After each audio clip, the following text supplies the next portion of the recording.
This. You know, we know there's a mainstream media bias against generally conservatives. You've been talking about this for years. But the New York Times has compared President Trump to O.J. Simpson. They wrote this: the White House drama has begun to resemble a kind of O.J. Simpson trial for politics, gripping the nation and minting a menagerie of unlikely celebrities. What do you think? Is that fair? It's obnoxious and it's offensive. I'll tell you what is fair and appropriate about it, though. I'm glad that these people are admitting that they are like circus clowns. I was in L.A. in the 1990s, and the idea that these people have finally woken up the sleeping beauties who were AWOL for the last 8 years, finally energized. I love in that New York Times article how they quoted David Remnick of The New Yorker, saying that he feels like a 29-year-old again, starting his career anew. Because, you know, there weren't enough scandals, blood-tainted scandals during the last 8 years of the Obama administration for them to cover and wake up to. Disgusting. Right. Well, they really didn't uncover any scandals. Was anybody really looking for scandals during the Obama years? I'm asking. No, they weren't, which is why it was a full employment act for me over the last 8 years. Not only did Culture of Corruption come out within the first 7 months of the administration, but of course I could have written an entire encyclopedia series with all the columns that I did reporting on all of those scandals. And the whitewash that continues with these people pretending as if the Obama administration, even in its first 100 days, wasn't a complete hot mess. I did a column this week comparing the first 100 days of the Obama administration with Trump. The idea that it is unprecedented chaos, what's happening now.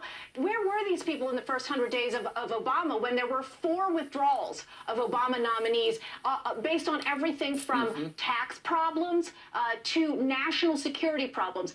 Obama had nominated a national intelligence head who was a Saudi-funded shill. Where were they? Where were they? You had 2 major programs. You had the stimulus package where there were no shovel-ready projects, which you later admitted, and you had Obamacare. You can keep your doctor and you can keep your plan. You couldn't do either. There just was no interest in following up the investigation to the IRS. He made that comment. I found out about news reports. I'm going to look into it. Nobody looked into it after that, and the Benghazi investigation and where it went was ended up being a witch hunt. And you know what? The New York Times, which I call the fish wrap of record, was at the heart of this whitewash conspiracy. Steve Bannon is absolutely right. The media is the opposition party. I got to get that on a bumper sticker.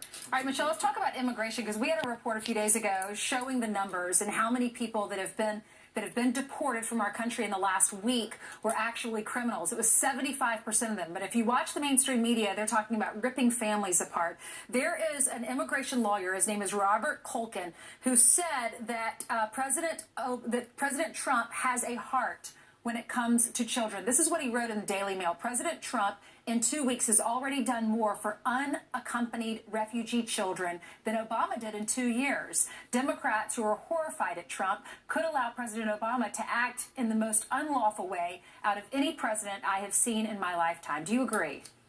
Yeah, well, what Colgan is referring to is a memorandum that deprioritizes the immediate deportation of unaccompanied minors. And that certainly goes against the open borders narrative that somehow Trump is this so-called fascist who's doing everything he can to rip apart families, et cetera, et cetera.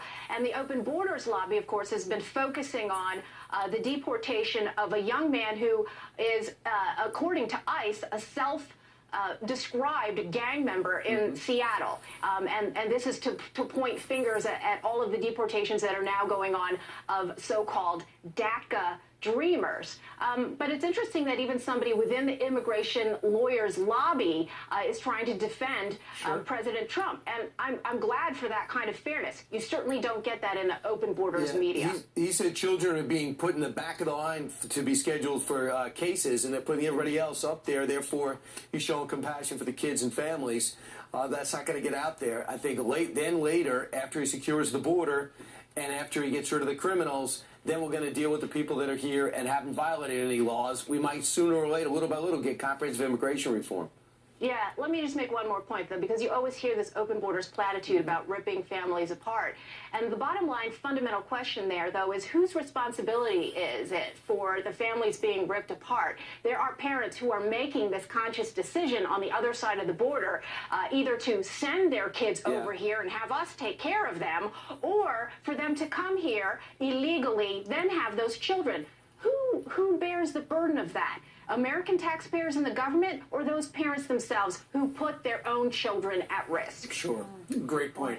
Also, we've been talking a lot about refugees, given the fact that many from 7 different nations, as well, immigrants, under the temporary travel ban, not allowed in the country. Now they are again. Well, when it comes to refugees, apparently there's a story out there that, according to the United Nations, refugees can easily spend a third of their disposable income on staying connected. They want more free stuff. They want Wi-Fi. They want connectivity, stuff like that, so that they can. They're refugees, but they gotta update their Facebook page. That's right. Give me you're poor, you're tired, you're yearning for a free Wi-Fi connection. And this is happening all over Europe, of course, and it is no joke, the billions of dollars that are now being spent on welfare in places like Sweden and Germany. And, oh, poor Angela Merkel finally realizing, oops, shouldn't have done this, should have taken care of our own people first. And it's not just happening in Europe. Of course, it's happening on our own shores, where refugees, when they come here, have super high rates of food stamp usage, and the problems that are inherent in refugees who are exploiting their so-called political and economic persecution status. You've got refugees from Somalia who are in Europe who are using their welfare cash to go back to their home countries that they claimed were persecuting them. This is insanity. Right. So when do we see your next investigative piece? I've got 9 shows coming up on crtv.com. In fact, one of them is on the refugee crisis and a very unfortunate phenomenon that a lot of people don't want to talk about, and that is the rape refugee crisis that's going on in Europe. All right, and before you go, what do you make of what's going on with the feeding frenzy right now in Washington, D.C.? Started with this stuff, the investigation into the Russian hack, which didn't happen. They didn't impact the election, according to the FBI, supposedly. And now the Flynn fallout and the leakers and stuff like that. Yeah, well, there's a lot of squirrels, squirrels that are distracting us from things that are really important. And with regard to leaks and national security, why aren't more people talking about the 3 Muslim brothers in the House Intelligence Democratic Committee who were involved, who were involved in all sorts of undermining of national security? Don't want to talk about that. Excellent point. We'll try to cover it real soon. Thank you, Michelle. Michelle Malkin. Thank you.